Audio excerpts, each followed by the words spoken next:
ოპოზიციონერ ლიდერებთან ერთად რეჟიმის სამიზნეში ახალი პირებიც ჩნდებიან.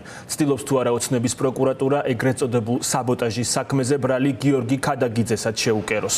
პოლიციელები იდენტურ ჩვენებებში ამტკიცებენ, რომ მათ ჟესტებითა და მიმიკებით დაინახეს, როგორ აძლევდა ეროვნული ბანკის ყოფილი პრეზიდენტი მითითებებს აქციის მონაწილეებს პარლამენტის შენობაში შესასვლელად.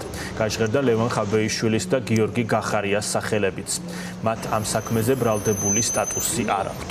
დია ბაძაღუა მუშაობს საქალაქოში, რომელიც ფორმულას პირდაპირ ეთერს უერთდება. დია გისმენთ. დავიწყებ უახლესი ინფორმაციით, სულ რამდენიმე წუთის წინ დასრულდა მეორე მოწმის შინაგან საქმეთა სამინისტროს თანამშრომლის ირაკლი მარსეგიშვილის დაკითხვა თბილისის საქალაქო სასამართლოში, რომელმაც როგორც ჩვენთვის არის ცნობილი, ისაუბრა ბადრი ჯაფარიძესა და მამუკა ხაზარაძეზე, ასევე ნიკა მელიასა და ნიკა გვარამიაზე და იმაზე, თუ მისი აღქმით როგორ ახდენდნენ ისინი პროვოცირებას ადამიანების და მოუწოდებდნენ სხვადასხვა ქმედებისკენ. ამ წუთებში გამოცხადდა შესვენება, რის შემდგომაც გაგრძელდება კვლავ ბრალდების მხარის მტკიცებულებების გამოკვლევა.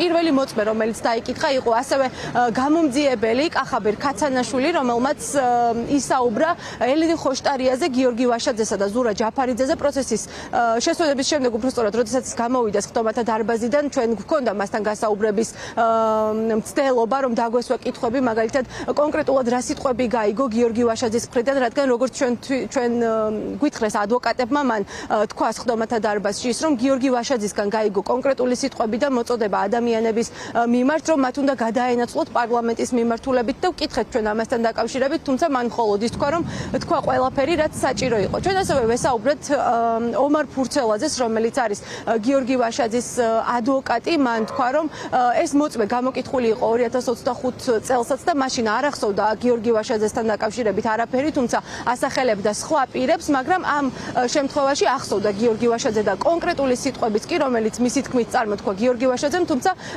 არაფერს ამბობდა სხვა პირებთან დაკავშირებით. თქვენ შეგიძლიათ რომ პირდაპირ ეთერში მოისმინოთ ჩვენი მცდელობა, რომ გავსაუბრებოდით კახაბერ ქაცანაშვილს და ომარ ფურცელაძის კომენტარიც. თქვენ გაიგეთ ასეთი სიტყვები, რომ გიორგი ვაშაძეს მიმიკები დაინახეთ, რომ გადასულიყო პარლამენტისკენ. რა დაინახეთ? მიმიკები დაინახეთ? და რა სიტყვები გაიგეთ? რასაკეთებდა? სიტყვებიც გაიგეთ მიმიკებთან ერთად ბატონო კახა. რა საჭირო იყო სასამართლოში თქვი და თქვენ რა გითხრათ? არ მოხდა.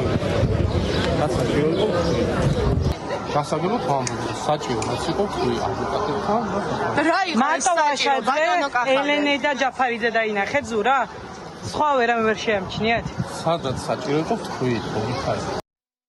ამ მოწმეების ვინაობასაც ახალს და გვარსაც დიდად მნიშვნელობა არ აქვს, ასევე მათ მოწოდებულ ინფორმაციასაც, ვინაიდან კიდევ ერთხელ ვამბობ, ყველა მომდევნო მოწმის მიერ მიცემული ჩვენება არის გარკვეულწილად რეფლექსია და ინსტრუქტაჟი წინა მოწმეების ჩვენებებთან დაკავშირებით ჩვენ განცხადებებზე, ასე რომ ინფორმაციის დადგენა, დანაშაულის დადგენა შეუძლებელია მათი ჩვენებით.